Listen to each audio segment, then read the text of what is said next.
ಮಿಥುನ ರಾಶಿ. ನಿಮ್ಮ ಪದಗಳನ್ನು ಬಹಳ ಎಚ್ಚರಿಕೆಯಿಂದ ಬಳಸಿ. ನಿಮ್ಮ ತೀಕ್ಷ್ಣವಾದ ಮಾತು ಇಂದು ನಿಮ್ಮ ಪ್ರೀತಿಪಾತ್ರರ ಭಾವನೆಗಳನ್ನು ಘಾಸಿಗೊಳಿಸುತ್ತದೆ. ವಿಶೇಷವಾಗಿ ಮನೆಯ ಹಿರಿಯರೊಂದಿಗೆ ನಿಮ್ಮ ಸಂಬಂಧವನ್ನು ಉಳಿಸಿಕೊಳ್ಳಲು ಪ್ರಯತ್ನಿಸಿ. ಹಣದ ವಿಷಯದಲ್ಲಿ ಸುಧಾರಣೆಯಾಗುವ ಸಾಧ್ಯತೆ ಇದೆ. ನಿಮ್ಮ ಆದಾಯ ಹೆಚ್ಚಾಗಬಹುದು. ವ್ಯಾಪಾರ ಮನಸ್ಸಿನ ಜನರು ಇಂದು ಯಾವುದೇ ಅಪಾಯಕಾರಿ ನಿರ್ಧಾರ ತೆಗೆದುಕೊಳ್ಳುವುದನ್ನು ತಪ್ಪಿಸಬೇಕು. ನೀವು ವಿದೇಶಿ ಕಂಪನಿಯಲ್ಲಿ ಕೆಲಸ ಮಾಡುತ್ತಿದ್ರೆ ನೀವು ಇಂದು ಕೆಲವು ಒಳ್ಳೆಯ ಸುದ್ದಿಗಳನ್ನು ಪಡೆಯಬಹುದು.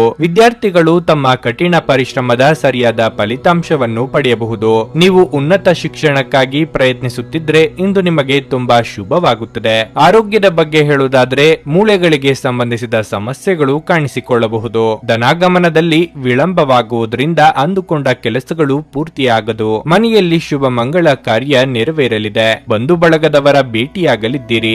ಆರೋಗ್ಯದ ಬಗ್ಗೆ ಹೆಚ್ಚಿನ ಕಾಳಜಿ ಇರಲಿ. ನಿಮ್ಮ ವರ್ತನೆಯಿಂದ ಪರೋಕ್ಷವಾಗಿ ನಿಮಗೆ ಆಶೀರ್ವಾದವೇ ಆಗುತ್ತದೆ. ಏಕೆಂದರೆ ನೀವು ಅನುಮಾನ, ನಿರಾಸೆ, ವಿಶ್ವಾಸರಾಹಿತ್ಯ, ಅಹಂಭಾವ ಮತ್ತು ಅಸೂಯೆಯಂತ ಅನೇಕ ದುರ್ಗುಣಗಳಿಂದ ಮುಕ್ತಿ ಹೊಂದುವ ಸಾಧ್ಯತೆಗಳಿವೆ. ಅನಿರೀಕ್ಷಿತ ಬಿಲ್ಲುಗಳು ಹಣಕಾಸಿನ ಹೊರೆಯನ್ನು ಹೆಚ್ಚಿಸುತ್ತದೆ. ಮಕ್ಕಳು ಹೆಚ್ಚು ಗಮನ ಬಯಸಿದ್ರೂ ಬೆಂಬಲ ಮತ್ತು ಕಾಳಜಿಯಿಂದ ವರ್ತಿಸುತ್ತಾರೆ. ನಿಮಗೆ ಇತ್ತೀಚಿನ ತಂತ್ರಜ್ಞಾನಗಳನ್ನು ಮತ್ತು ಕೌಶಲ್ಯಗಳನ್ನು ಕಲಿಯಲು ಸಹಾಯವಾಗುವ ಅಲ್ಪಾವಧಿ ಕಾರ್ಯಕ್ರಮಗಳಿಗೆ ದಾಖಲಾಗಿ. ನಿಮ್ಮ ನಗು ಖಿನ್ನತೆಯ ವಿರುದ್ಧ ಕೆಲಸ ಮಾಡುತ್ತದೆ. ಇಂದು ಹೂಡಿಕೆಗಳನ್ನು ಮಾಡಬಾರದು. ಕೌಟುಂಬಿಕ ಒತ್ತಡದಿಂದಾಗಿ ನಿಮ್ಮ ಗಮನ ಬೇರೆಡೆಗೆ ಸೆಳೆಯದಿರಲಿ. ಕೆಟ್ಟ ಸಮಯಗಳು ನಿಮಗೆ ಇನ್ನೂ ಹೆಚ್ಚಿನದನ್ನು ನೀಡುತ್ತವೆ. ಸ್ವಾನುಕಂಪದಲ್ಲಿ ಸಮಯವನ್ನು ವ್ಯರ್ಥ ಮಾಡದೆ ಜೀವನದ ಪಾಠ ಕಲಿಯಲು ಪ್ರಯತ್ನಿಸಿ. ನಿಮ್ಮ ಪ್ರೀತಿಯನ್ನು ಅಮೂಲ್ಯ ವಸ್ತುಗಳಂತೆ ಹೊಸತನದಿಂದಿಡಿ. ಈ ರಾಶಿ ಚಕ್ರದ ಜನರು ಇಂದು ತಮ್ಮ ಸಹೋದರಿಯರೊಂದಿಗೆ ಮನೆಯಲ್ಲಿ ಯಾವುದೇ ಚಲನಚಿತ್ರ ಅಥವಾ ಧಾರಾವಾಹಿಯನ್ನು ನೋಡಬಹುದು. ಇದನ್ನು ಮಾಡುವುದರಿಂದ ನಿಮ್ಮ ನಡುವಿನ ಪ್ರೀತಿಯಲ್ಲಿ